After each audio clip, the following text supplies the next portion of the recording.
Here is a motion picture film. Let's tidy up this tangle of film by putting it on a reel.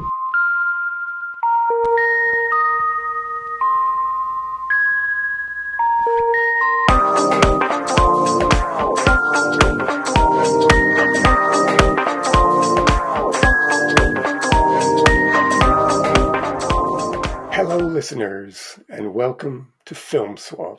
My name is David Seeley, and my co-host is my good friend, Mr. Jonathan Pritchard Barrett, the ecstatic gaucho himself, in the flesh. Oh. Hi there, that's me.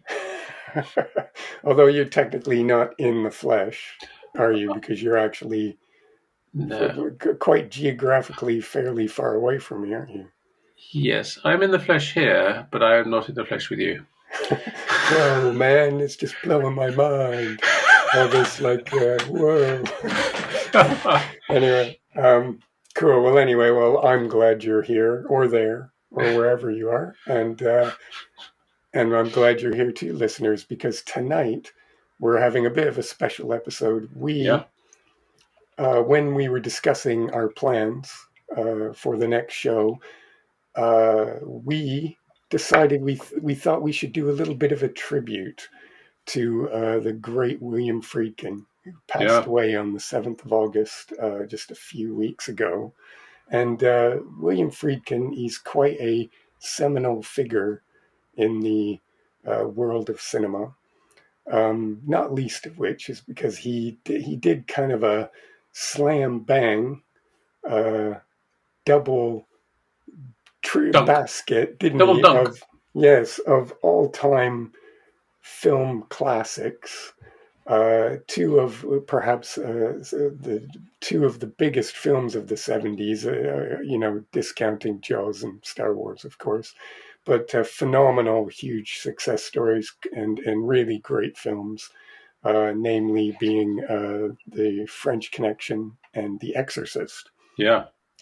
But of course, we don't want to talk about those two because we reckon that, what's there to say about those films already? They're very, very popular films. I think probably most people have seen them, and they are like bona fide classic films that are really great. And I don't think I'm quite sure there's many, many podcasts out there with people talking about those films.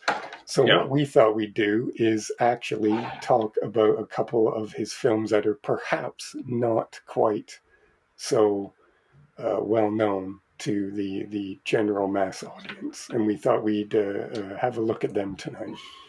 So, Jonathan, do you want to just introduce very briefly the first film that we were going to talk about tonight?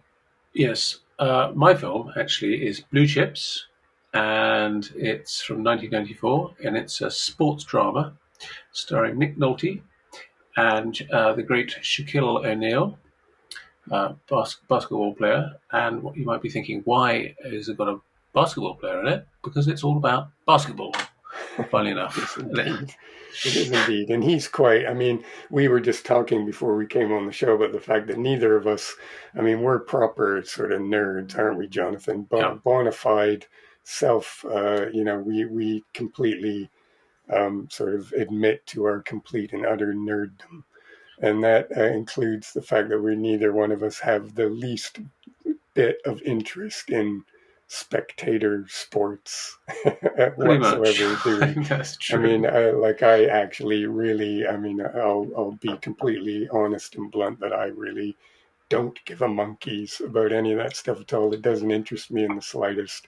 And that's just the way it is. I grew up, with books and comics and music and films and never developed any kind of interest for sports at all. But pretty much the same with me. I'm never really had much interest in it, especially watching it. I don't mind when I was on holiday last week. Well, we were both on holiday, not together, but I did take a little badminton set, played a bit of badminton. Oh, brilliant. Which is fun, but that's about as far as it goes, really.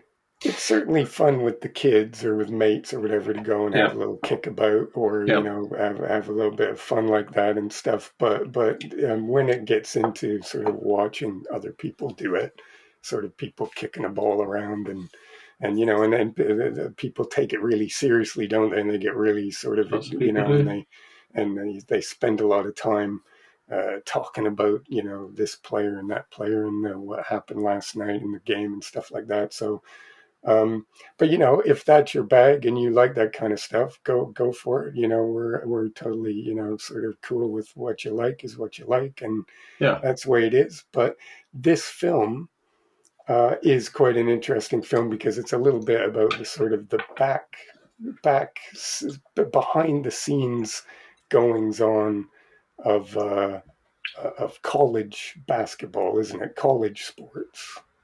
it is. It is indeed. Yeah, it's basically the story is roughly that Nick Nolte plays a college basketball coach called Pete Bell, and he's very successful.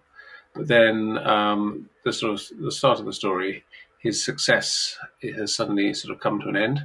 He's had an unsuccessful season, and he needs to get really good players in order to regain that success, that former success. Hmm. And so the sort of plot of the film is basically how does he get those players? Because it's quite difficult because everybody else wants those players as well, the good players. Yeah, and They have to it's recruit kind them of from like high schools. it's a film at its heart. It's really kind of an examination of an ethical dilemma, isn't it? About the Yes. compromises that people make in order to succeed, or or how can they hold to their principles when there's a lot of these external pressures and things Yeah. coming to bear on them. But anyway, it's a really interesting film, and we're going to spend a little bit of time talking a bit in depth about it tonight, and Yeah. convince you, hopefully, listeners out there, to go and seek it out and check it out because it's quite a good film, I think. I think so. Yeah.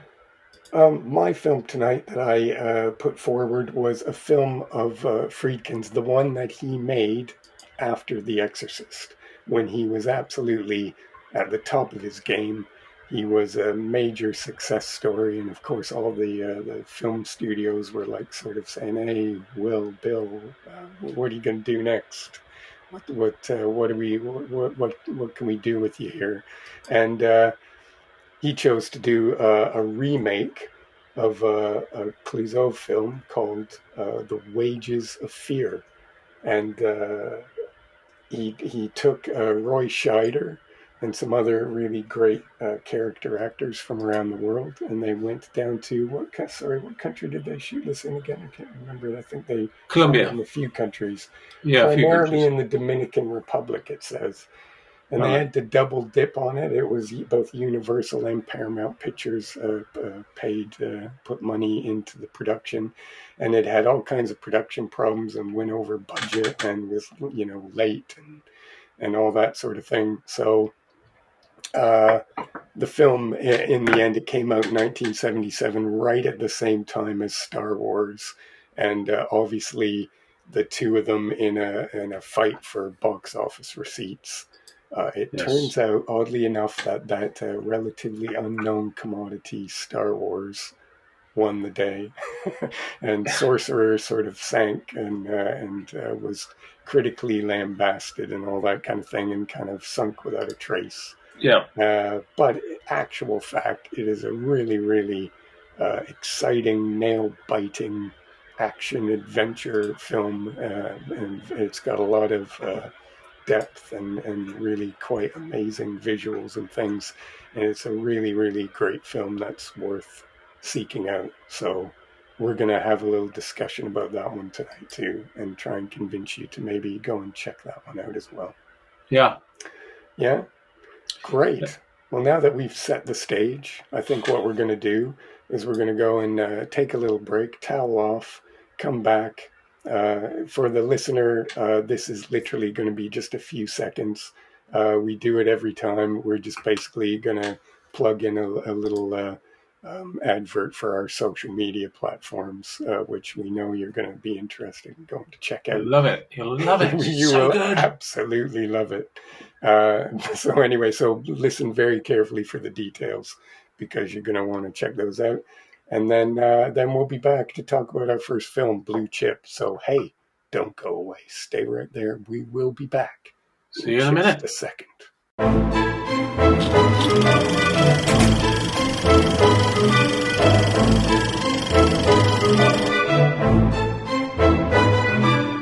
You can follow the Film Swap on social media. We're on Twitter and TikTok at Film Swap UK, on Instagram at Film Swap Media, and on YouTube at Film Swap_podcast, and at Facebook at Film Swap the Podcast. And we're back. We are back. And welcome back, listeners. We are going to now hand it over to the fantastic Jonathan Pritchard Barrett, who is going to introduce Blue Chip, the first of our William Friedkin double bill.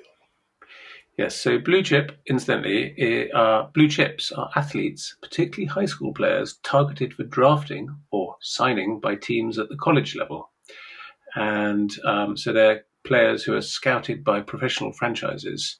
They can sometimes be referred to as Blue Chips. So that sort of helps you understand what's going on here.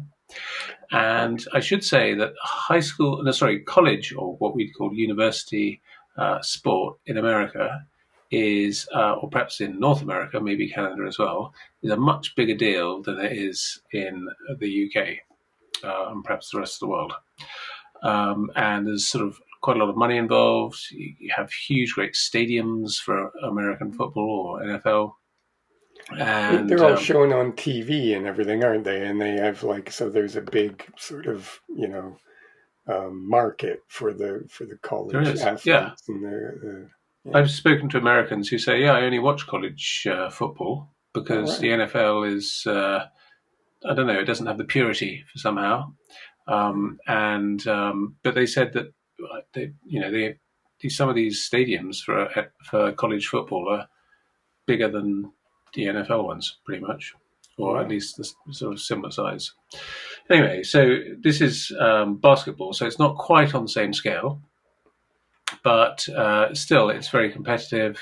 And as we mentioned earlier, Nick Nolte is this college basketball coach called Pete Bell, and he's actually based on a real basketball coach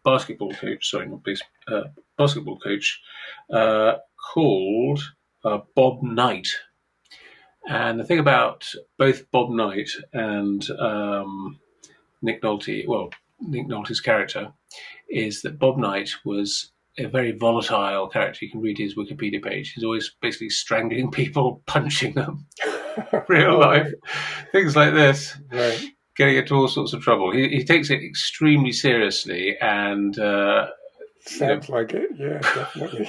Basically, he's clobbering people, and so Nick Nolte's Pete Bell isn't quite as bad, but he does, shout at them quite a lot. He's very passionate and very, very passionate, and very assertive, shall we say?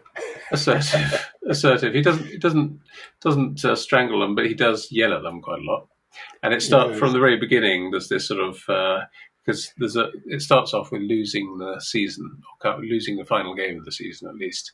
And he goes into the changing rooms and berates them, and then leaves and can't help himself, but has to go back in. Not once, but twice. He goes in. It's a terrific opening. Actually, it's very funny because he comes in. I mean, at first he's just having a right old go at them, and and then just when you think he's spent, he walks out of the room. And then 2 seconds later, he comes charging back in. And another thing, like this. And he does it about sort of 3 or 4 times, doesn't he? Yeah. It's brilliant. And there's a great poster on the wall that says, "What you see in here, what you hear in here, let it stay here when you leave here." Which is, I guess, not a very 2020s sentiment. No. But quite amusing.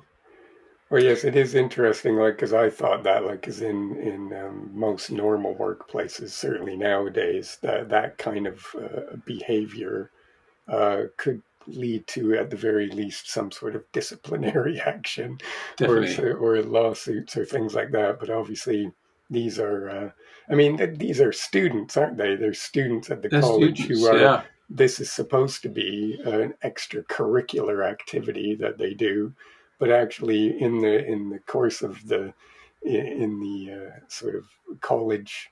Uh, uh, Campuses all over the United States, this is a big deal, and it becomes this sort of this focal point. And a lot of these it does. kids come to the schools on these scholarships just specifically because of their athletic ability, Yeah, and that is kind of their currency, their leverage to get themselves into college yeah, and to because they're very skilled at the sports. That's their ticket to get a scholarship and yeah. get into the college and get an education. So the importance of the two sometimes are in conflict, aren't they? Yeah. Well, I know Yeah. somebody who studied at an American university, and their entire fees were paid by the university, Mm, but they had to do their sport. I mean, they happened to the educational side wasn't an issue for them, mm, but it did mean a lot of sport. They had to sort of go and do their sport at 6 o'clock in the morning every day, and mm. quite hard work, frankly. Yeah, it But would be. it was all And paid for even them. like it's because it's quite interesting because there's a couple of characters in this film where quite clearly they're maybe their academic side isn't as strong as their athletic side. Yes. But then, of course, the college that goes out well out of their way to support Yeah. them to maintain certain average. They get them tutors and go to all kinds of trouble to make sure that they can maintain a certain educational level so that they can stay in the sports team. Yeah. So this is all really interesting. Yeah. So basically, old Pete Bell, Nick Nolte, or Nick Nolte's character, has to go and hire some new athletes who are going to basically save the team because he's Mm, won before. He's got all these sort of medals on the wall. They're not actually medals, but they hang there. And so he wants to go and get the best of the sort of high school students. And so the next bit is he goes around to all these sort of schools and tries to interest the students in sort of coming to his university. But there's a problem that basically they're not allowed to be paid. It's all amateur. And so how do you sort of entice them to your university? mm. And the competition between the universities is absolutely, fierce. Yeah, For the best players, they all want the absolute best guys, so they go out of their way to try and entice them to decide to come to their particular college. exactly, exactly. And you've got a problem where you're sort of strictly, or at this stage, they were strictly meant to just sort of say, come to our college, you'll get a very good education and we'll be very nice to you. But you're not actually meant to do any more than that, really. Mm, And so there's a sort of temptation to basically, because there's lots of money in it for the university or the mm. college and the sort of sports facility and everything. So the temptation is to basically give them some sort of, well, bribes, I guess. Incentive. Incentive. I mean, you Yes. could say it as bribes, or you could say it as a sort Yes. of a wage that's their due, really, or some sort of incentive that's their due because they're not getting anything out. The college gets all the benefit, and they don't get any benefit. Well, they get a free sort of university education, I suppose, but anyway, beyond that, they don't get much. And It should yes, be noted too that this particular Nick Nolte school has is quite proud of their reputation for being a clean school in the sense that they don't have and they don't resort to any of this kind of stuff, and they play by all the Yeah. rules The dodgy and stuff. do that. And there's quite a great pride that Nick Nolte's character takes in maintaining that. And part of that comes from, apparently there had been some sort of a scandal about point shaving a few years prior to this, to when the story starts. Yeah. So he's particularly keen to make sure that the school maintains that reputation for being clean and not resorting to any kind of bribery or any kind of rule bending of any kind. And point shaving is basically to have a match fixing. Yeah. So he goes out and goes to all these, which is really an interesting part of the film. He goes to different parts of the States I think he goes to, is it 3 or 4 different students' sort of neighborhoods and homes, which is a sort of interesting look at sort of perhaps a part of America you may not see all the time. He goes to some like farming sort of region. He goes to, I think, the south side of Chicago, and tries to encourage these people to come and join. And basically, I mean, it's not giving too much away, but essentially he has to bow to the sort of logic of the inducements, and they basically buy off these guys to come and play for them. And then the rest of the film is about the sort of repercussions. He gets kind of browbeat, doesn't he, into participating by there's like these former alumni who are now maybe successful businessmen, but they still have a stake in the team doing well for various reasons. So they find ways around the rules to enable to make these payments or buy, like they basically buy things for them or their families. He managed to do it without that being traced, which is really clever. They try and do it and cover it up. And it brings up some interesting, because the key thing is some of these kids wouldn't otherwise be able to have access to a college education because, whether it's economics or because of their academic history, they wouldn't normally necessarily have the ability to be able to go to college. No. And obviously when you get a college education, that gives you more opportunities and potential for more success in life, having a better life. So for them, it's a big deal. So and there's quite, especially I quite liked the bit with Elfrey Woodard's character, who's the mum who, and she's a great actress. She's always great in whatever bits that she does. But she plays this mother who quite recognizes that her son's abilities in athletics is his ticket to having a better life, and economically and everything. And so she takes a firm stance in making sure that he gets the absolute best deal. And she's a bit of a sort of, they describe her as being really fierce and really hard work or whatever. But she's also interesting because obviously she's like wants the absolute best for her son and herself and her family as well, because she gets some benefits out of the situation as well. So I'd have to say, I sort of slightly feel like it was a ridiculous situation. These people didn't get money for it, and I sort of didn't really blame the corruption at all. Really?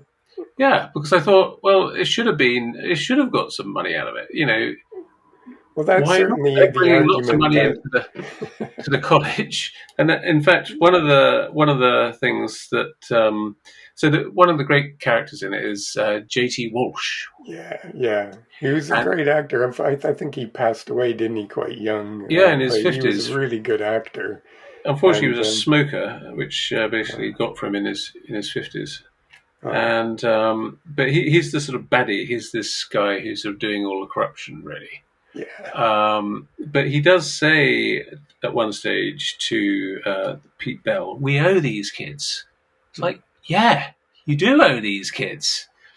And Yeah, I mean, it is true because there's a lot of money that's generated from these sporting events and these exactly, things. But you could also make the argument, though, just to say the other side of that argument yeah, is that that money isn't necessarily being distributed fairly, is it? It's only being used to incentivize to attract the absolute top people, but some of the other players who aren't in that position aren't necessarily getting those same kind of treatment, are they? maybe, Although I yeah. suppose at that level, if you're even good enough just to get on the team, I suppose. I think most of them would have. But apparently the law has changed now, and so All they right. are. So lots of the sort of corruption issues, as it were, in this film, have now changed, and basically would they get paid, and Oh, it's a bit okay. like the Well, Olympics was amateur, but now it's got professionals in it. well, I guess that is one solution, isn't it? Is that if you actually just pay everyone equitably, sorry, you know what I'm trying to say. Yeah, I won't spend the whole length of the episode trying to say that word.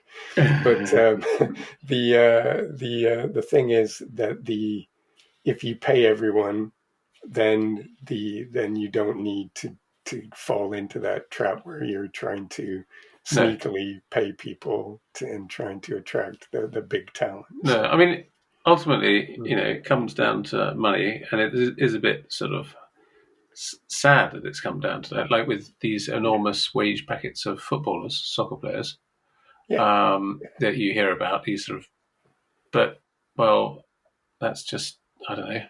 That's the logic of it essentially, and it's yeah. difficult to know But I the way guess out of some that. would argue because you can see that here in the sort of the football, like Yeah, exactly. British football or European football. When I say football, but the idea that all of this drives up because where you have just an amateur sport or you have a sport that's sort of accessible to people as a form of entertainment and something that they could do, but all Yeah, of this paying people more and more money and trying to attract the bigger talent and the pay packets go up and up, it actually drives the cost of everything up, yeah. and then it kind of becomes more and more of an elitist kind of thing. It's I mean, very you can much. see that phenomenon even sort of in corporate environments and things like that, where there's this drive to where these certain individuals have a perceived, and it's Yeah, important to stress that it's a perceived value that they bring over and yeah, above anyone else who works in a place. So they get paid, vastly higher, disproportionately to the other people in the organization. So you can see that sort of phenomenon in all kind of walks of life, not just in sports. yes. But I think in sport, you can definitely say that a really good sports person Mm. is, sort of, they're it's not Mm. necessarily well, it is perceived because it's a perception, but Yes, yes, it's based on genuine skill. There's only one sort of yes. Shaquille O'Neal But and all that, that sort of yeah, stuff. I suppose you could argue, yeah, obviously some people have stronger aptitudes for some things than other Exactly. people do. But I mean, there is that debate about how you place a value on those different things and Yeah. about which ones bring more value. Obviously, in a sporting event, someone who's particularly skilled at a certain athletic discipline, they have a value, but all the other Yeah. people in that team also do as well, They don't they? do. They all Well, play a part in working together to achieve a goal, and yes.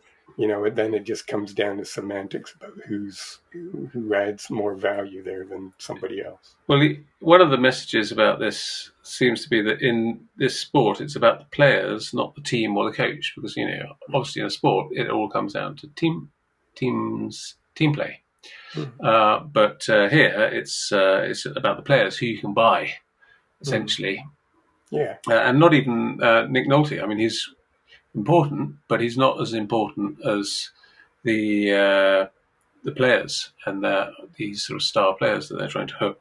Mm. And anyway, so he essentially gets caught up in this sort of corruption thing, and what will happen And so you've got these two parallel stories. Will the team win at the end of the Yeah. next season? And then will he get brought down by the corruption Yeah. and his sort of moral weakness, as it were? And it's a good film.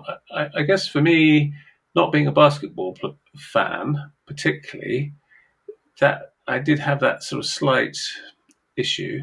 But even there's one sort of final game at the end, which is sort of the big game, and it was exciting. Yeah.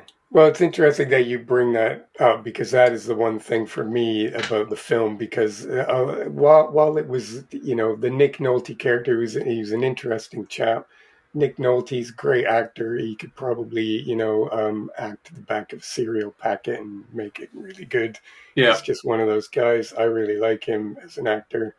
He, um, when the story is about his character and his ethical dilemma and the pressure that he's under to try and keep the team successful and to keep his job and all that, and that is kind of the meat of the story, yeah, and meeting the other characters, the athletes who come, like as you say, they're each from different walks of life and have different sort of perspectives, and have different situations. So all that's quite interesting. But yeah. what I struggle with a bit towards the end of the film was it's got the big match at the end, doesn't it? It But does. the difference with this is because usually in a sports film where they build up a story to the big match where they're Yeah, going to have the big thing, but this match is actually the very first game of the season, and it doesn't actually have any significance beyond the fact that it just reestablishes that the team is going to win again, that they're a good team, and that they right. have the potential to win Yeah, this in that season. But it's actually the first that's game of the interesting. I season. hadn't even thought of that. I thought Well, it was the last. I thought we'd sort of fast forwarded a whole year and it was the last game. no, no, not at all. Oh my This goodness. is the thing that I felt really weird because it's filmed and treated like the big match at the end, the big Yeah, climactic sort of big thing showdown at the end. What's going to happen? And it's filmed like that, and you're kind of made to feel like that it's that kind of exciting mm, sort of match. yeah, But then I was sitting back thinking, well, but this is just the first game of the season, that's and the true. real story isn't even about the actual match at all, really, because it's more about the ethics of the Yeah, behind the scenes and the bribery and the potential scandal. yeah, That's where the story is. That's what the story is about. But the film spends that last sort of big 20 minutes having this big match with all the basketball players and the yeah, jump yeah. cuts and and all that. And I Oops. suppose it is exciting and everything in terms of, like a sporting match. But I Yeah, couldn't help in the back of my mind the whole time going, well, can we not just get on with the actual story now? Like, what is the point of all this? yeah. Well, I guess they set them up that they could well win at the end of Yes. the next I year, mean, yes. which You is know, enough. That's all you need, really, isn't it? for me, I mean, again, and obviously we've established that we're not big sports fanatics. So for me, although I like a film like a story about sports people and Hmm. things like that. And I like the big match at the end, and if it's filmed in an exciting way and it's done in it can be an exciting experience in the cinema to Yeah, watch the big match at the end. And yeah. that's how this one, I think, was meant to come across. Hmm. But I couldn't, like I said, I couldn't the whole time. It was just in the back of Hmm. my mind is why are we belaboring this so much? Because I'd rather Interesting. just get on with the actual story.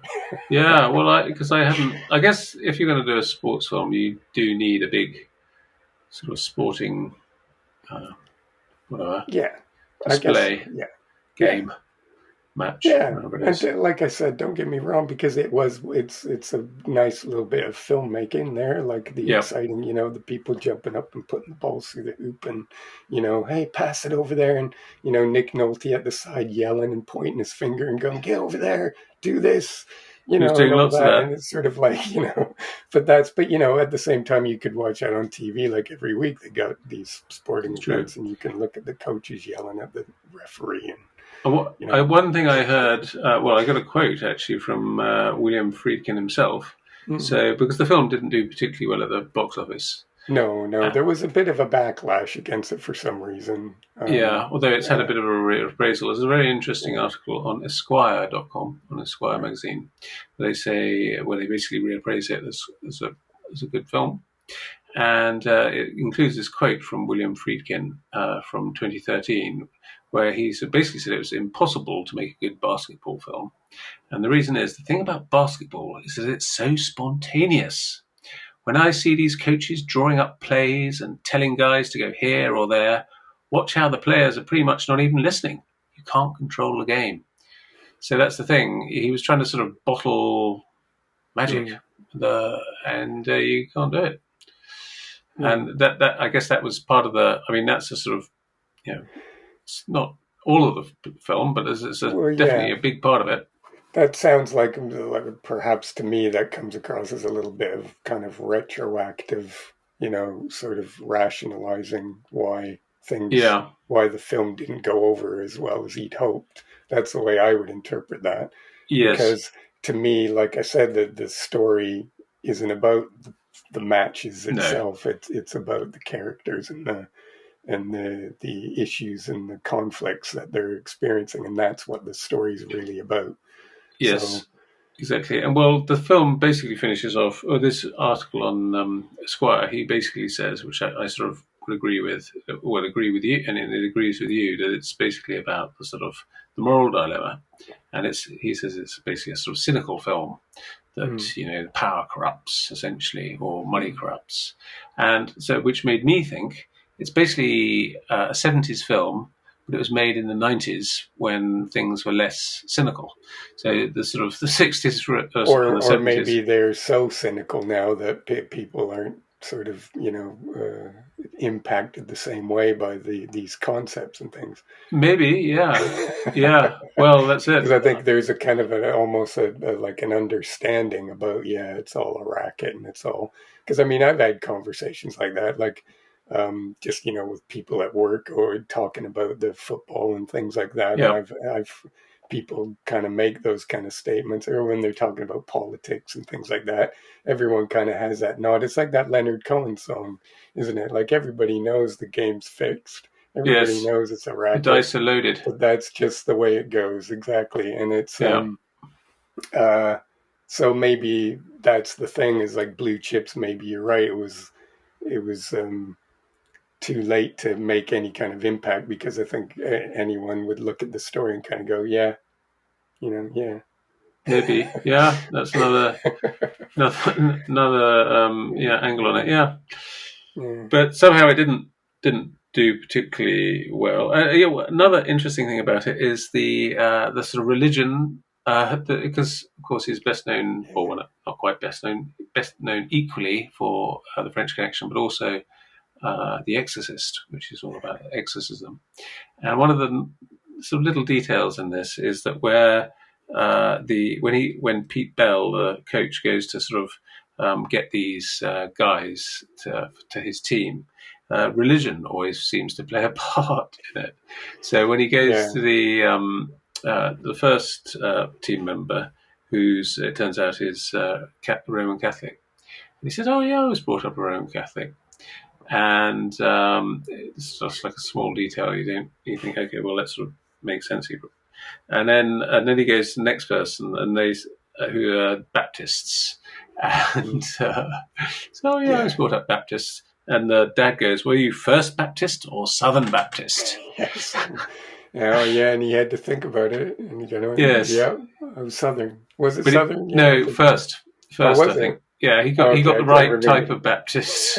Anyway, whichever one it was, I guess he Yeah. had to sort of clock it and think, these guys Yeah, are yeah. First Oh, and then Baptists. when he was brought up Pentecostal, he said, "Yeah, I was Pentecostalists, brought up in the Pentecostals. Pentecostal church, absolutely." And it was like, yeah, that was quite a funny bit, because every time he would say whatever the right thing was to, I thought it Yeah, was yeah. brilliant.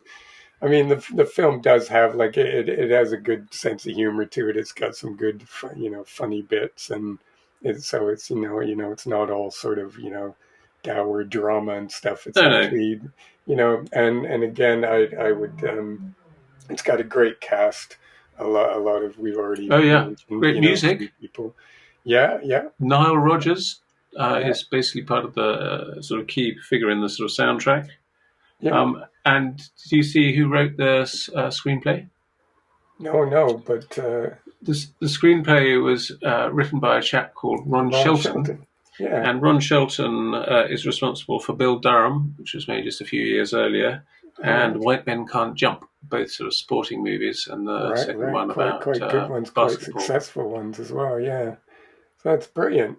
That's Hmm. brilliant. Yeah, and I forgot to mention Lou Gossett Jr., who's in it for a few minutes. He's just in one kind of scene, isn't he? As one of the agents for some of the kids in the high school, isn't he? Right, yeah. And he's someone like he was quite a big actor in films for quite a number of years, but I don't know. Um, is he still with us? Yeah, he's still He alive, is. yeah. Oh gosh, he's 87. Yeah. Wow. And there's lots of other. It's absolutely. If you're a basketball fan, it's absolutely packed with basketball players and Hmm. also other sort of basketball people, agents and coaches and managers and whatnot. Yeah. I mean, old Shaquille O'Neal, I guess, is best known, or Penny Hardaway. I don't know. I've never heard of them. Yeah. Shaquille O'Neal actually went from this. He actually did have a little bit of a film career, didn't he? After this, he did He was one in or two other things. Was he in yeah, the Space Jam thing Space with Jam. all That's it. the Looney Tunes? And I think he did one or two other things as well. He Did he? was for a while. He had a little bit of a side career as an actor, didn't he? Um, as well as his basketball career.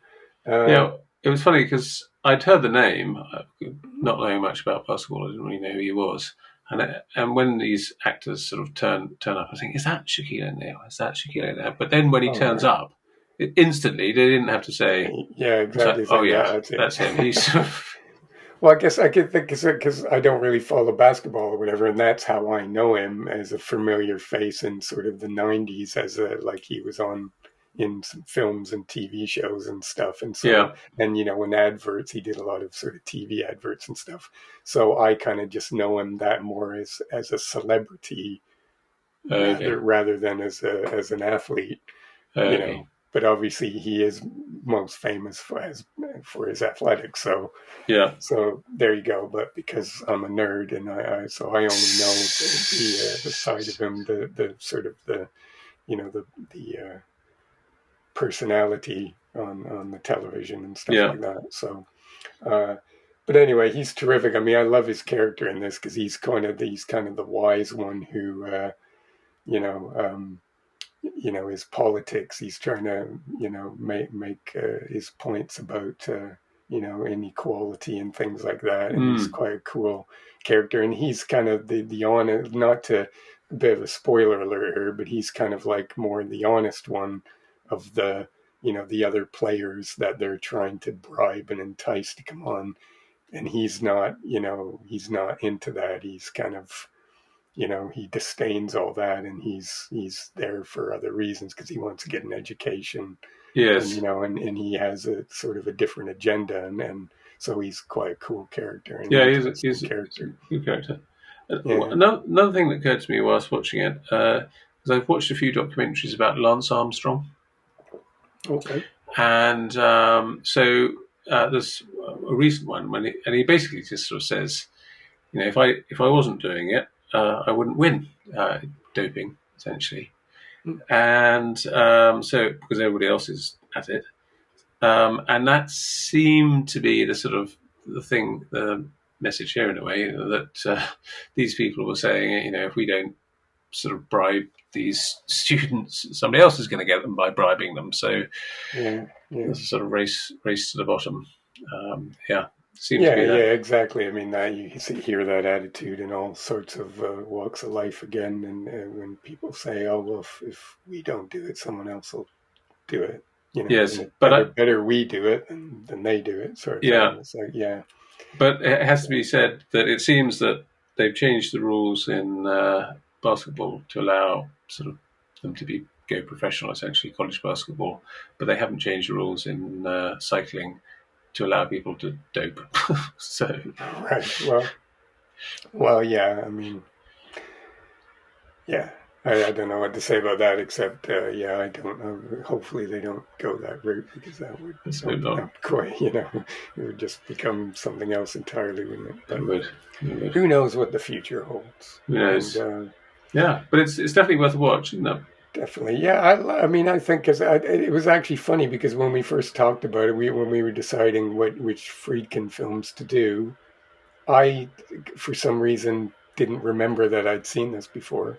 But then, literally, in that first opening scene with Nick Nolte coming in and out of the thing, I Oh yeah, immediately went, "Oh, I have seen this before. I remember this."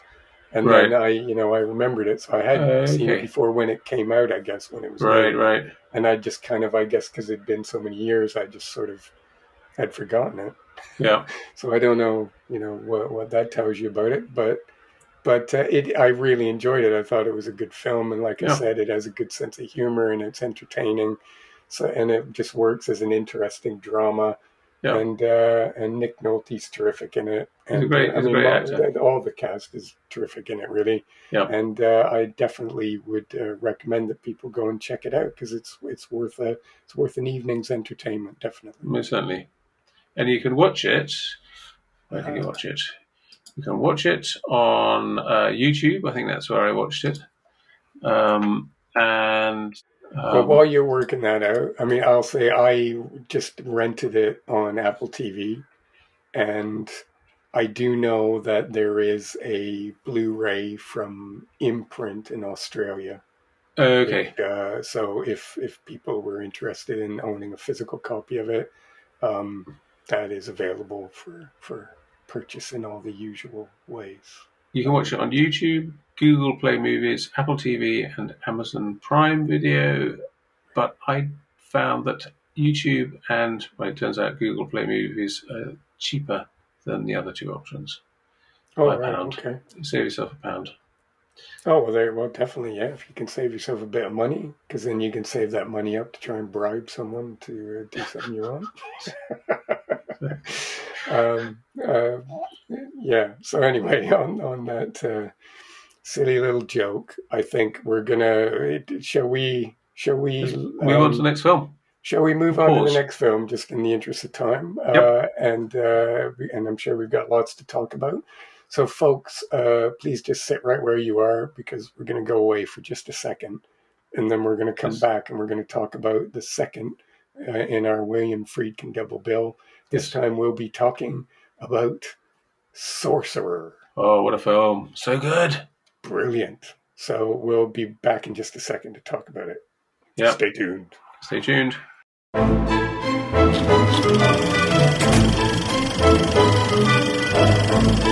Thanks for listening to the Film Swap podcast. You can follow us on Spotify, Apple Podcasts, Amazon, Audible, and Google Podcasts, or any of your favorite podcast catchers. If you like this podcast, please consider giving the show a rating or leaving a review. This helps other listeners find the show. And we're back. We are back. Listeners, thanks for coming back for the second part of our show. We are going to be talking about the classic action adventure thriller from William Friedkin, the second of our Friedkin double bill, celebrating the great William Friedkin who passed away on the 7th of August. It was very sad news when we lost him, and we thought we would do a little tribute to him by talking about a couple of his perhaps lesser known films. But obviously, I mean, he made a lot of great films. He made a lot of really interesting films.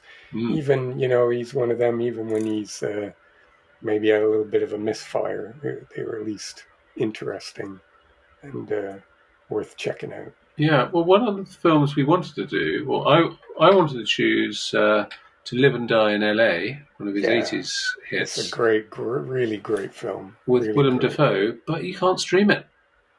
Yeah, oddly enough, at the minute, and I don't know why that is. I guess it's just sort of between licensing agreements or something at the minute, but for some reason, that film isn't available to stream anywhere at the minute. We're recording this on the 1st of September 2023. So obviously, if you listen to this at some point in the future, Thousands of years. hopefully that will have changed and that the film will be more widely available.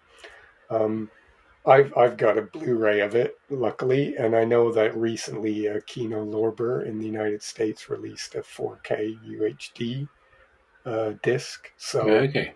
and it's a really great film, really exciting, Mm. Police thriller with very much like French Connection. It's got a lot of really exciting car chases and Yep. gritty sort of street action and stuff like that.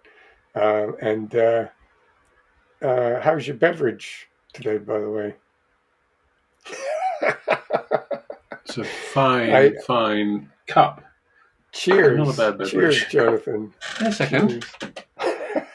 I seem to have the same cup. It does. It looks lovely. For very people who are strange. listening and not watching us, like obviously the people who are watching the video version might notice our highly attractive mugs that we're using tonight, which feature our fantastic Film Swap logo. Yeah. And I do find, I don't know, Jonathan, if you've noticed, but actually my beverage in particular, when I drink out of this mug, is quite. It's a little bit more refreshing than usual. A little bit more tasty and refreshing. Much tastier. I would go so far as to say it's about 20% more refreshing when I drink out of this cup At least than 20%. other cups. At least 20%. So anyway, but listeners, you could always go and check out our new website, because I don't know if I'd mentioned yet, but we have a new website, and it's actually very easy to remember. It's filmswap.uk. And if you go to that website, you can find very easily the latest episode of Film Swap, which will be featured prominently on the homepage. We also have some other interesting prizes and surprises coming up in the coming months that will be featured on that webpage. And just for fun, and if you were interested all in supporting the show, you can pick yourself up one of these very fancy Film Swap mugs or hats, caps. We've set up one of them things, haven't we, where you can get the Film Swap T-shirts, hoodies, children's bibs, tote bags, whatever you like. Curtains. So if you want to immerse yourself in middle-aged film nerd chic, that is the place that you want to go and investigate, because that's where it's at. And who needs black polo neck and beret? Exactly. When you can go to our website. Exactly. We might even be able to, won't we, Jonathan, find some way of bringing tweed into the occasion. We can perhaps work out some Film Swap tweed jackets or something like that. And knowing full well what we're like, I would imagine that aside from the very highly attractive Film Swap logo, with us pointing at each other, we may have a little bit of fun with some other designs in the future. So you might want to just keep your eye out on that, because we'll probably have a little fun with that and maybe distinct possibility. With some interesting sort of designs and other sort of film nerd related paraphernalia that might be of interest for a laugh. And like most of the things we do, like our YouTube channel and everything will be done just much like our plugging our merchandise here. It will all be done very much with our tongues firmly planted in our cheeks. So by all means, look out for that if you care to. But anyway, let's get back to talking about cool films, because that's what we're really here for. We're not here to sell swag. We're here to talk about cool films. And and that's what it's all about. So let's talk about Sorcerer. So Sorcerer came out in 1977. Apparently, right around the time, although I don't remember, I'm not old enough to remember, but apparently it came out at the same time as Star Wars. Yes. So in the battle of the box office, we know how that turned out. Yeah. But Let's put it like this: there isn't a Sorcerer franchise. no, Disney Plus has not got a Sorcerer channel up at the top of their web page No. there, and there you go. But such is life. That William Friedkin, this was his big, if you will, vanity project after coming off of the double whammy success of French Connection and The Exorcist. This was Yeah. the next project that he did. He was at the absolute height of his power. He could basically do whatever he wanted. Apparently there was he had several irons in the fire, but this was the one that ended up coming together. It stars the late great Roy Scheider in the lead role. And it's Terrific also actor. got Brunner Kremer and Francisco Rebel and a man named Amadou, who I'm not massively familiar with him, but he's really great in this film Yep. as one of the four down and out desperate men down in the deepest, darkest South Africa who get pulled into a scheme by South America. South America. Oh, sorry, what did I say? You said South Africa. Oh, God. They're not in South Africa. I'm very, very sorry, listeners, for that. It isn't South Africa, it's South America. Yep. Do they specify what country it's in? In the film, I mean. Apparently it was filmed mainly in the Dominican Republic, but I don't think in the film. I think they leave it to our imaginations. ambiguous about where it is. Yeah. But basically, the story of the film, I'll give you just a very, very brief kind of overview. We have four desperate characters, and we get introduced to them in a sort of a prologue in the film where we see these four separate men and their backstories. And then we join them down in the jungle in a very sweaty, dirty, a very poor town where they are living basically in a desperate life, hiding away from their pasts. Yeah. And what happens is there is a giant oil company that's down in this neck of the woods that are there extracting oil. And as is in all these situations, the oil company is there producing great wealth from this precious goo coming up out of the ground. But of course, all the people who live and work around the oil fields are living in abject poverty and aren't enjoying any of the benefits that come from the extraction of this oil. But in this situation, there is an accident, and on the oil fields, there's a giant explosion, and there's a huge fire. As you know, when these oil fields catch on fire, they just really keep burning because the stuff keeps coming up, the fuel keeps coming up and burning.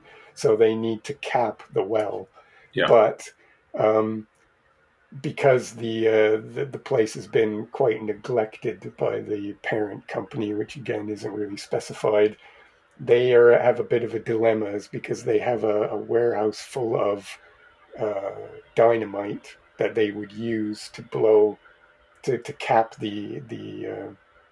this oil well. But they can't use it because it's been sitting, not stored properly, and it's all decayed and it's dripping with nitroglycerin, and it's highly, highly dangerous and volatile stuff.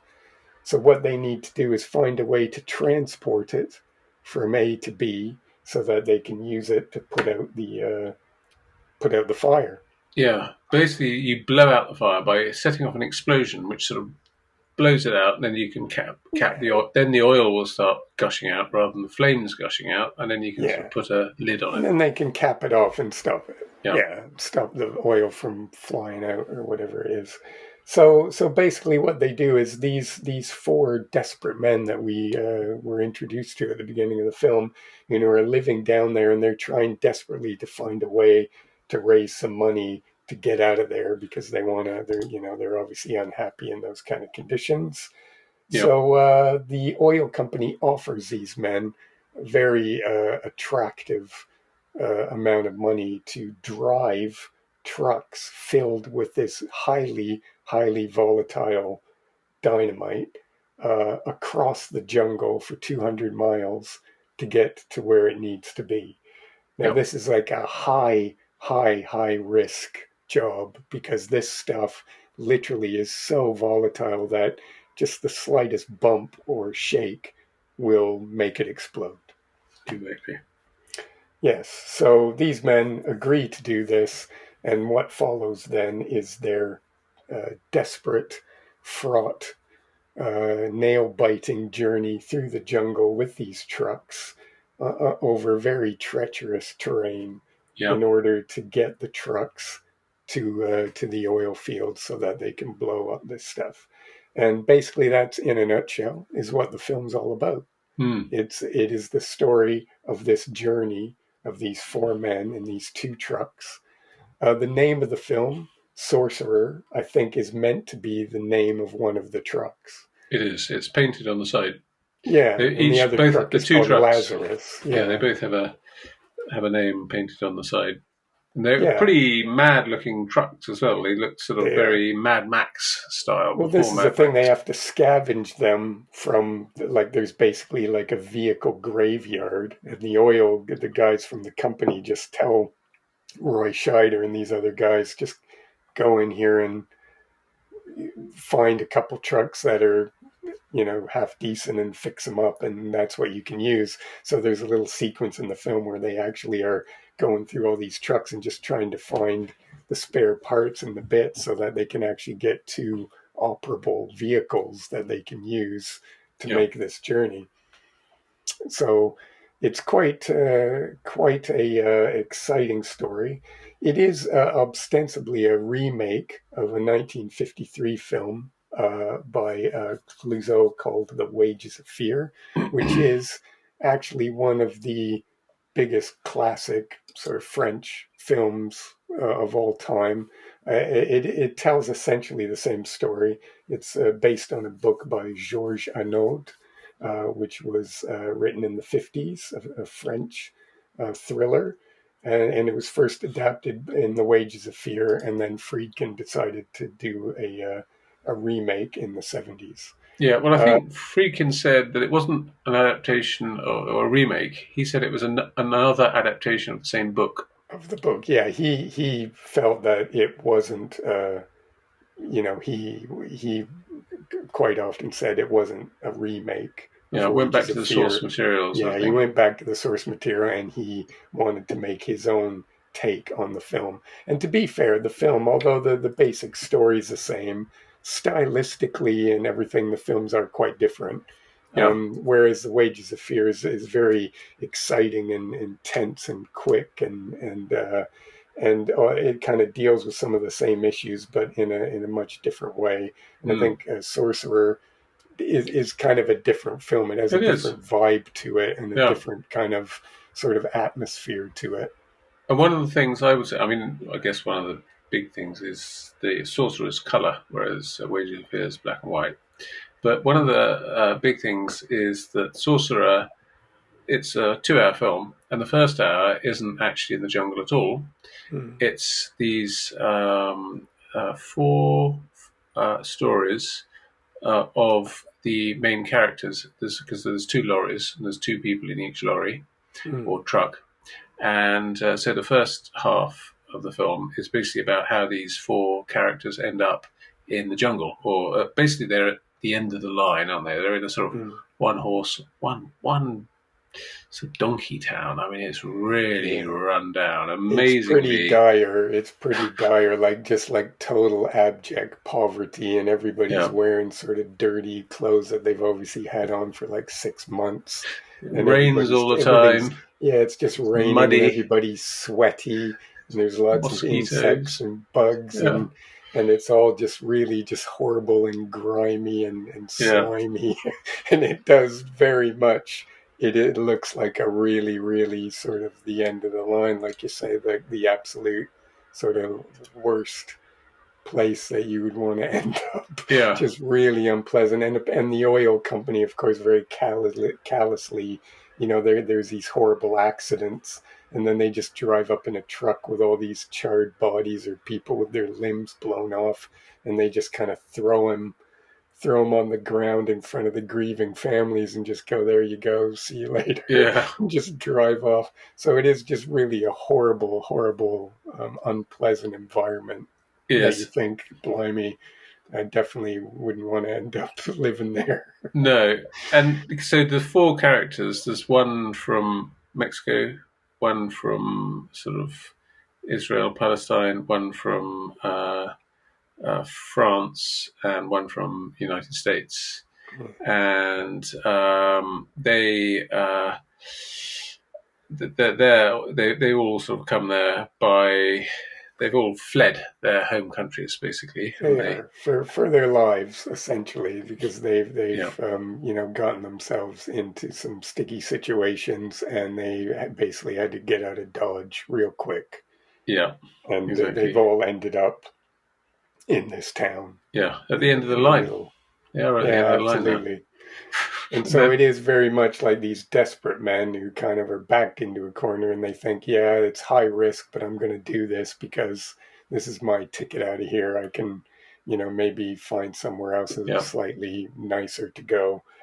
Um, so that's a story, and there's some incredible set pieces in it with these. Obviously the main one is this where they have to drive the trucks over these just absolutely harrowing looking wooden bridges that amazing. are just like literally dilapidated and falling apart, and Yeah, they're just being hung by vines yeah, over from trees, and they got to drive these big heavy trucks. And we know, of course, that this dynamite is so volatile that the slightest jolt or movement could set it off and blow it up. mm. So these guys are like quite literally like riding the wall of death here. Yeah. Absolutely, just the sheer risk involved is is absolutely extraordinary. Well, And you so, can see the bridge, the main, basically there's sort of one fairly rickety bridge, and then there's the second bridge, which is the most rickety bridge ever. And yeah, it's basically a bit like one of the bridges in Indiana Jones, except for sort of cars or yeah, motor slightly bigger. vehicles Like you almost think, rather than like a you look footbridge. at it at first and you go, "There's no way we get a truck over that," because it Yeah, doesn't even look like it would take people walking over it. Like yeah. I don't even think I would go over that thing on foot. No, Never well, mind, when I was never mind watching it, truck. I thought I'd love to watch a making of documentary about that. What was the bridge? I mean, it's just the most extraordinary scene. Yeah. It, Really one it of the almost best. has a life of its own. It's like a character in the film, isn't it? Because Yeah. and apparently they built this thing at great expense. It cost something like $3 million Oh, to really? build it, and then they turned out the first place that they set it up, they had to move it because apparently, against all normal, um, occurrence, Expectations. yeah, the river that they wanted to use suddenly decided to recede Oh, and no. just sunk down, and Ha! so they couldn't use it. It wasn't what he wanted, so Ha! they basically took the whole thing and had to move it and find another place, Oh, and then no. they shot it there, and then apparently the water receded there as well. But I What? guess they decided they had to sort of work out ways to film it to make it still look like it was this really high bridge, Right. even though it wasn't. So it's all kind of a bit of trickery and Yeah. fancy filmmaking, editing and stuff that makes it look more harrowing than it probably was in real life, Hmm. but it's just extraordinary. And Yes, the stories about the making of this film, amazing. because again, this is we like when we talked about Heaven's Gate. Yeah. This is a film where it was a little bit of a vanity project. Oh, This was a Reds. man. Yeah, or Reds. Yeah, This it is was like like the it was. third vanity project film we've had. Yeah, well, they're good ones. They're really great ones. And the thing is, this is where William Friedkin, he'd come off of just two of the biggest hit films ever, Yeah. and he basically was like, I want to do this, and everyone else was like, yeah, that doesn't sound like such a good idea. No, I don't, Ha. and he was like, no, no, I want to do this. Apparently, Roy Scheider wasn't his first choice. Apparently, he spoke to several other actors initially were his first choice to do the film, and they all turned it down. They all said, I don't want to do it." Wow. And so in the end, he went with Roy Scheider, who the studio want Universal, because the year previous to production, he'd been in Jaws. He was one of Yep. the stars of Jaws. And but apparently William Friedkin didn't get on with him very well, because Oh, no. obviously Roy Scheider was in the French Connection, so they'd worked together previously. Oh, But right. apparently William Friedkin wasn't he didn't really, they didn't get on. Let's just put it that way. They weren't bosom buddies. Oh, But the really? studio wanted Roy Scheider because he had just come off of Jaws, and he was, I guess, Yeah. his star was in ascendance at the He was time. So Chief they, Brody. Chief Brody he in was Chief Brody. Jaws. Yeah, definitely. So they were sort of like, they were pushing him. And in the end, he relented because that was the way for him to get the financing to make the film. Right. So they went down into the jungle, and they had all huge, huge cost overruns and all kinds of problems during the production. And but then when the film came out, it basically got slated. And I mean, I think it's fairly common occurrence whenever you have a remake of a really famous Yeah. classic film. There's almost inevitably people will go, oh well, it's not as good as the original. Yeah. And Wages of Fear is absolutely a great film, and Yeah. definitely people should go out It and see is. that as well. Terrific film. Yeah, but this film has its own merits, I think, and it is a very different film. It's so atmospheric, and then all this incredible stuff in the jungle, and it's got that cool. It's Tangerine Dream, isn't it? Is it Tangerine Tangerine Dream? Dream. Yeah, that's who Yeah, does they the do the soundtrack. score for it, so it's got this really atmospheric kind of moody, sort of electronic, kind of ambient soundtrack, which Yeah. It's really cool. I love adds. it. That was one Yeah, of yeah, the it's things I really, really really enjoyed. cool. A really, really cool soundtrack that really adds to the atmosphere of the film and gives it that really sort of cool vibe. This kind of descent into kind of almost like in hell in a way, isn't it? Sort of like this, you know, Dante's Inferno kind Yeah. of vibe to it, where these guys, these desperate men who've been driven down into this sort of hot, sweaty, dangerous, frightening environment, and then have to go through this absolutely harrowing journey in these trucks to get to where they're going, and all Yeah. and the obstacles and challenges that they experience along the way. Yeah, 'cause it's not so much a road that they're driving down as a sort of elongated mountain range, really. They're Yeah, sort of just, yeah, it's just a sort of, somebody's chopped down a few trees and they're sort of, yeah, yeah. These aren't roads. They're sort of like these muddy, slippery, sort of downhill slopes through the jungle with the hmm, trees all around. And then at one point they get stopped by a giant, and these trees must have been like sort of thousands of years old, and they were just these huge things. And one of them has fallen over, and they have to get round it. And of course, so they decide to. I won't spoil it because obviously, if someone hasn't seen the film, I don't want to sort of say how things go yeah, in these things. But it's basically just these series of obstacles that they encounter as they're trying to get these yeah, trucks, and all the while these crates of this, highly explosive stuff is dynamite. rotting, sitting in the back, and Yeah, that the slightest little bump or anything is going to make this stuff blow up. So it's just absolutely nail biting tension. And obviously, the first time you see it, because I've seen this film probably, I don't know, maybe seen it half a dozen times yeah, throughout my life. And so for me, obviously, that side of it is a little bit less effective because I've seen it several times, so I kind of know how it turns out, if you know what I mean. Yeah. But I would say the very first time you see the film, you literally will be digging your nails into the chair and sort of sitting on the edge of your seat going, oh my God, oh my God, like this, because Well, it's like that, that isn't it? that was the thing for me because because I watched Wages of Fear, I don't know, about 10 years ago, and I did feel like, will the things go off? Mm, But in this one, I would say that is the one thing I slightly felt like. I mean, basically, these are very, very bad roads, barely roads, and somehow I thought if it was really that dangerous, the things would have gone. The dynamite would have exploded right at the beginning, essentially. So mm, that was the aspect of the story that didn't quite wash with me. mm, I felt like it did a bit more in the Wages of Fear, but that it was really my one sort of issue with it. Other than that, really, really enjoyed it. Yeah, just even if they hadn't got any nitroglycerine, driving across that bridge, yeah, amazing. definitely.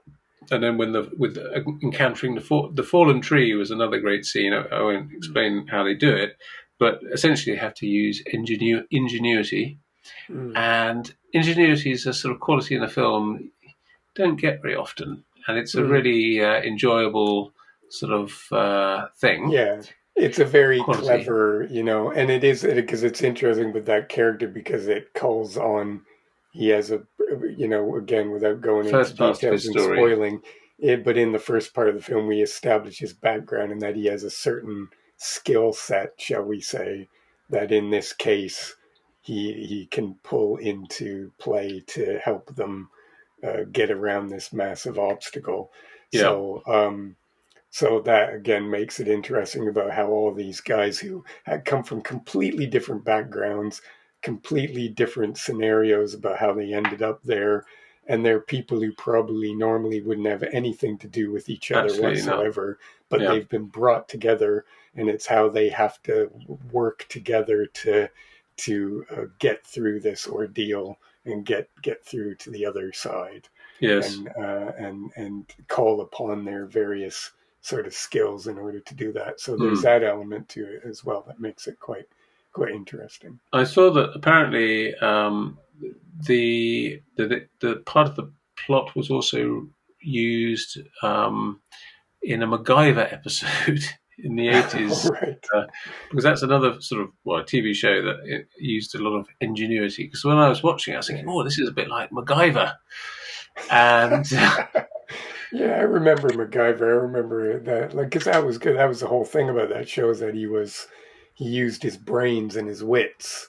to exactly, get in, to sort out problems rather than he didn't have a gun and he didn't, do fisticuffs and kick people in the backside or whatever. He used his wits to and his exactly, science knowledge and stuff like that to yeah, solve problems instead. And so this film is a little bit like that, although there is conflict and there are oh yeah, times when tempers fray and people get frustrated and there's things like that. And there is, I mean, that was something else I noticed too about watching it this time was the explosions are like proper, like really harrowing. There's mm, the bit, obviously there's a bit at the beginning, and then there's when the oil well blows up or when they yeah, have the explosions on the oil field. These explosions are very like, really violent, powerful, and they look really real, and yeah, there was something about them because you see explosions in films and TV shows all the time, and they're yeah, always that sort of real big fireball and their big orange glowing thing, and they kind of slightly have that kind of stagey kind of look yeah. to them, but these explosions are really like proper, you know Yeah, the explosion frightening. at the oil well was very visceral. The accident, Yeah, yeah, absolutely. In the aftermath of it. So it's all yeah, quite like it's all these burnt extraordinary kind of corpses. filmmaking. And like I say, those explosions really feel and look real and Mm, very harrowing and frightening. Yeah. And so that was something else that struck me about watching it this time. Yeah, well, I think that's part of William Friedkin's sort of shtick, as it were, is use of cinema verite, isn't it? That sort of Hmm. authentic, documentary style, essentially. Yeah, yeah. I mean, that was he used it to great effect in the French Connection, which, Yeah, although I knew we weren't going to be talking about it in this episode because we just kind of thought it was too famous a film and too obvious a choice. yeah, If we were going to celebrate William Friedkin, just go, oh, another person talking about the French Connection. And I don't think it needs any selling because it's a very famous film and everybody's seen it or wants to see it or will see it at some yeah, point.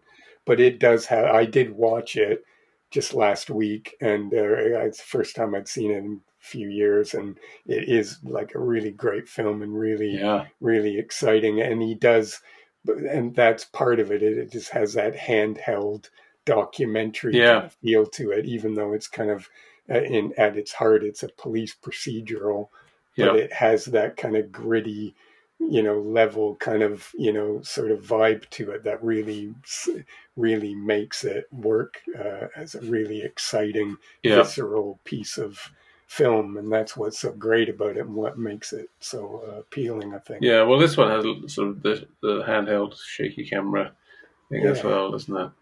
Yeah, and just the look of the forest and the colors and the whole thing, like I said, it just kind of feels like this kind of descent into hell where everything just looks Yeah, hot. woozy. It's Yeah, woozy. hot and oozing and kind of damp and Yeah, really gritty, and it really has that amazing look to it yeah, that really adds to the atmosphere and the feeling of dread and stuff that you get in the film as it progresses.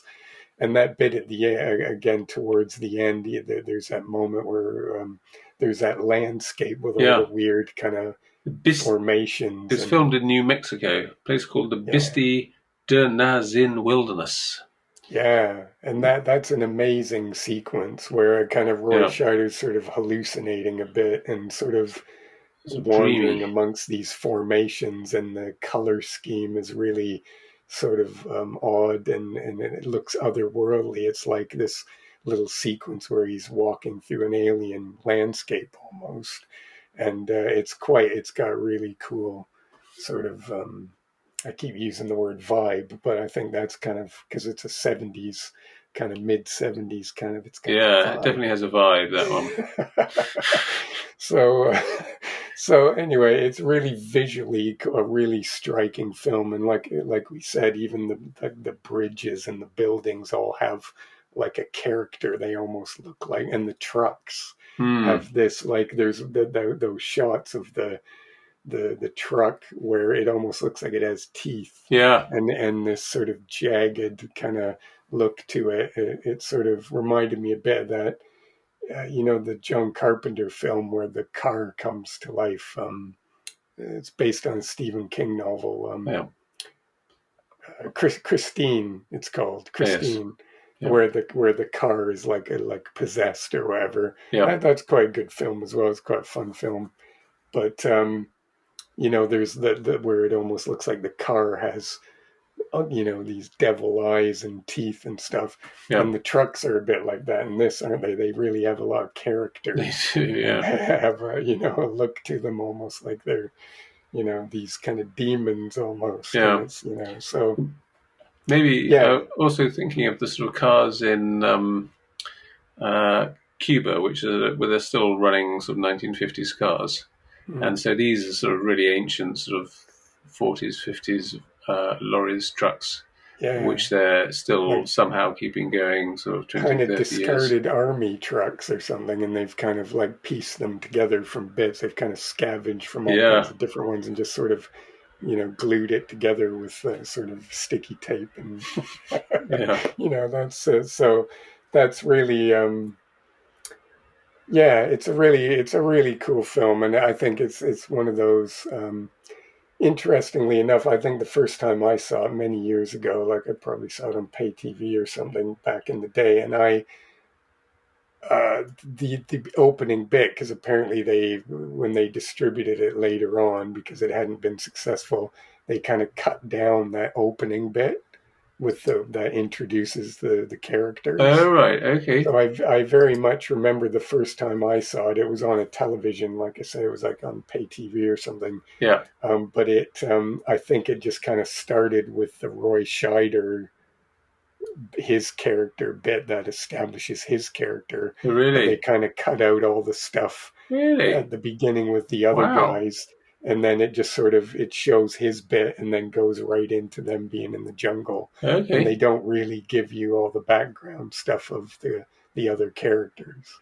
Right. um, so the first time I saw it, I remember it was a little bit shorter, and they kind of condensed that opening bit, and they Okay. maybe made other cut, I don't know. But luckily, because what happened, the film just wasn't really readily available for many years. I mean, there might have been the odd DVD release or something, but it was one of those films that wasn't particularly well known, and it Yep. wasn't really easy to come by or to find. Yep. And apparently, William Friedkin sued. I don't know if it was Universal or Paramount or both of them.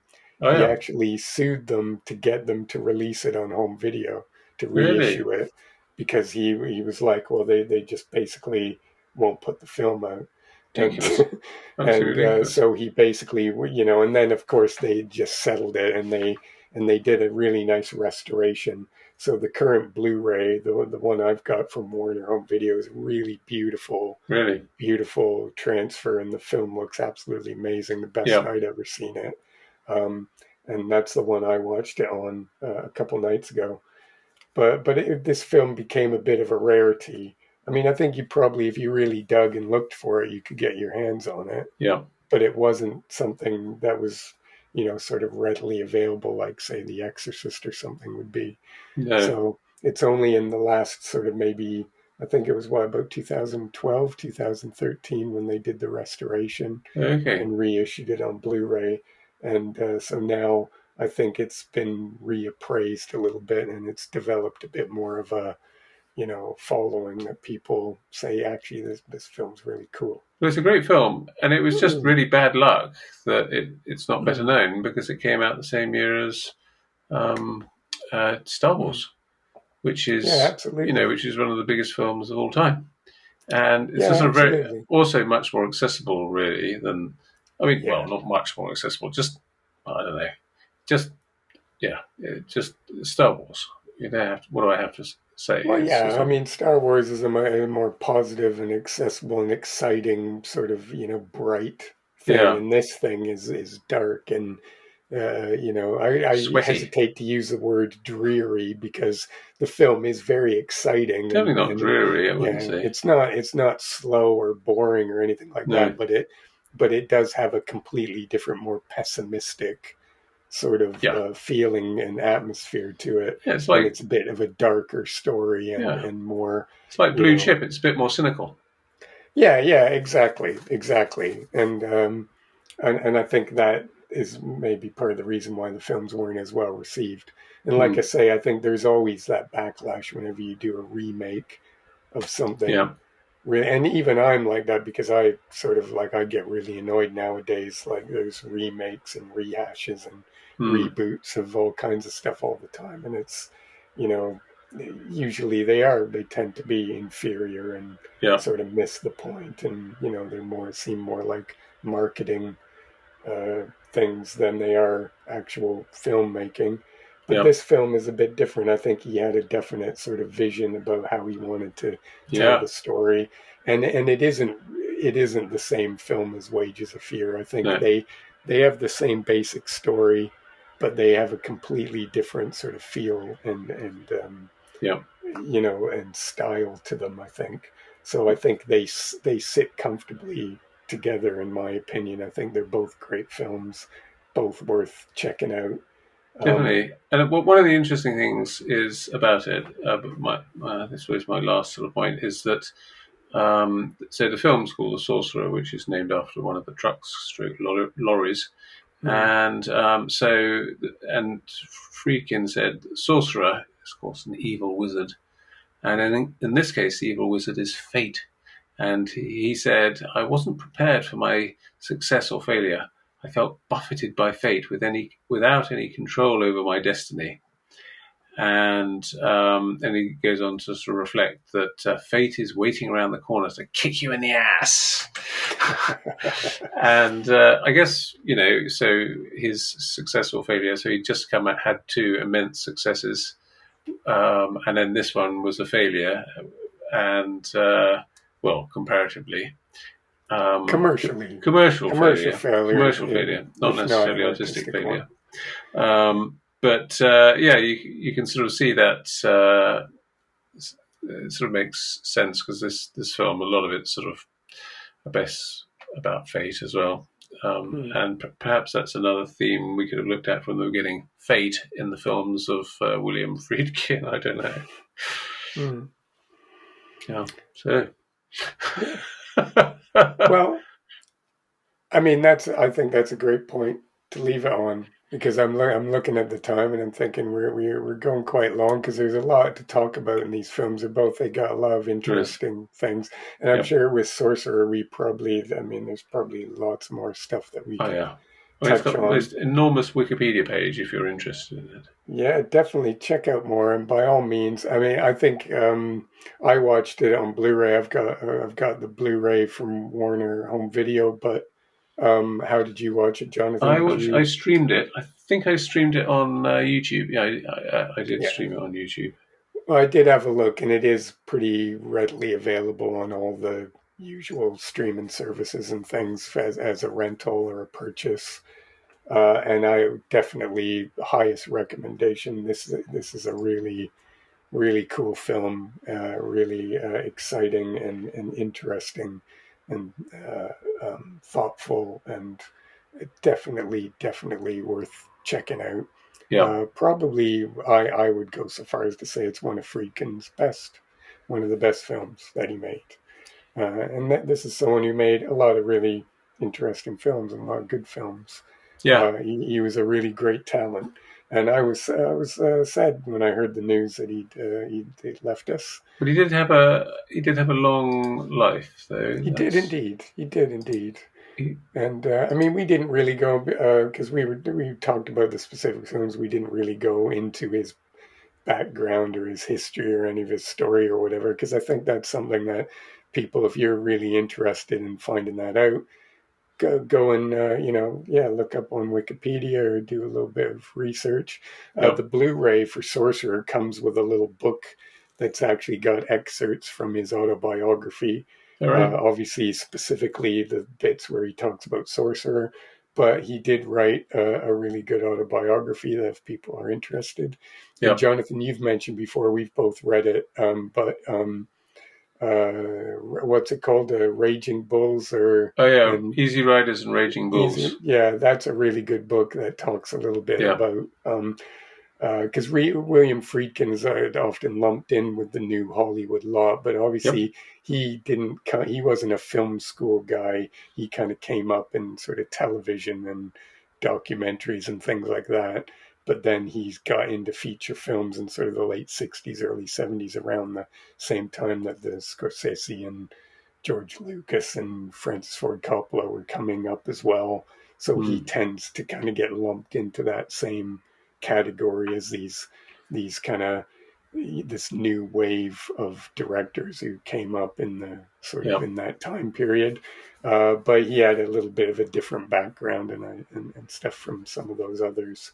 And he was quite an interesting guy, quite famous for his outspokenness as well. I mean, there's lots of really funny interview clips with him sort of effing and blinding, and sort of, when people ask him questions, shall we say, he was very direct in his answers. And not at all coy in speaking of his mind about people's places and things. So he was always interesting in interviews and stuff like that. But well, hopefully we've done him some sort of justice today in paying him a bit of a tribute. And definitely recommend that you go and check out Sorcerer and Blue Chips, because they're both really, really good films and worth a watch. Definitely. And a lot of his other films as well. The Exorcist and French Connection are great as well. So you go check those Absolutely. out. To Live and Die in L.A. and he's got one or two others that are quite interesting as well. Yeah. So by all means, go and search them out and get watching. And then Definitely. once you've done that, come back in a couple of weeks because Jonathan and I will be back Yeah. with another episode of Film Swap. Oh my goodness. So once you're done watching Friedkin films, then you can suggest when you've reached, the Friedkin limit, then you can say, well, okay, what else is there to watch? You can come back and we'll tell you about a couple more cool films. And we do have some guests and things lined up that are coming up in the next few episodes as well. Obviously, we got to, juggle around schedules and line people up in the right time and stuff with time zones and stuff. But we do have some cool guests and things that we're lining up, over the next few episodes. But we're not going to commit to anything here because plans chop and change, don't they, Jonathan? As we found over the summer, where some of our best laid plans have gone awry at the last minute, and we had to sort of scramble to change our plans a little bit. But whatever happens, we'll be back to talk about really cool films. And by all means, if you have any suggestions or ideas or films that you want to recommend or talk about, or you have any comments or things about what we were talking about tonight, by all means, drop us a line, reach out and talk to us, because we love to hear from you. We'd love to hear your feedback. And also, I want to give a very quick shout out to, we find we've got people, and we're very honored and amazed that people is in Japan and Spain and Russia and Finland and all sorts of countries are tuning in and listening to us, and that's really amazing. So wherever you are in the world, greetings, hello, thanks for tuning in, and we hope you're doing well wherever you are, and taking care and watching lots of cool films. Absolutely. And we will be back in a couple of weeks. So definitely, we'll see you soon. Thanks for listening. Bye-bye. Goodbye. Oh, that's the things these nerdy middle-aged men get up to.